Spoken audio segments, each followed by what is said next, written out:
Դա պահանջում է շատ ուշադիր լինել, ինչ ես խոսում, ինչ ես կախում դոշիցդ, ինչ քայլեր ես անում։ Օրինակ, Կտրիչ Ներսիսյանի ուղիղ հրահանգի ենթարկվող Էրիկա, հարգելի գործընկերներ, վերջ։ Շնորհակալություն։ Դադարեցրեք,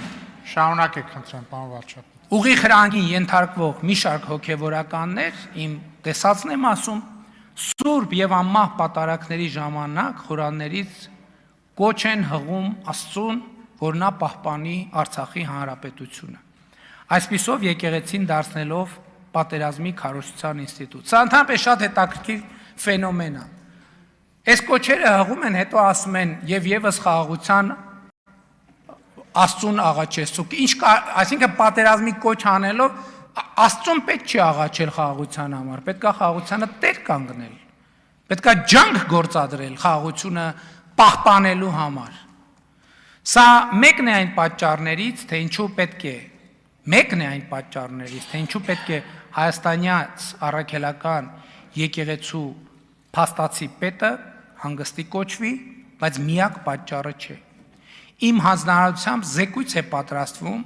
հայաստանյաց առաքելական Սուրբ եկեղեցում առաջացած խորը համակարգային ճգնաժամի մասին, որտեղ շարադրվում են տասնյակ փաստեր, որ Կտրիչ Ներսիսյանը հայաստանյան Էրիկա, հարգելի գործընկերներ, դադարեցրեք։ Հարգելի գործընկերներ, բայց ինչ հետաքրքիր է, չէ, ինչպես վատ պետք է անես քո գործը,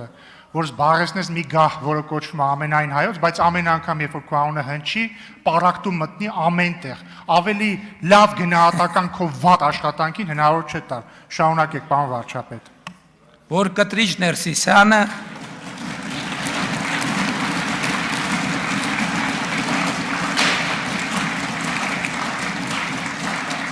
հայաստանյաց առաքելական Սուրբ եկեղեցին դուրս է դրել կանոնական ծիրից, սրանից բխող բոլոր հետևանքներով։ Եվ եթե նկատել եք,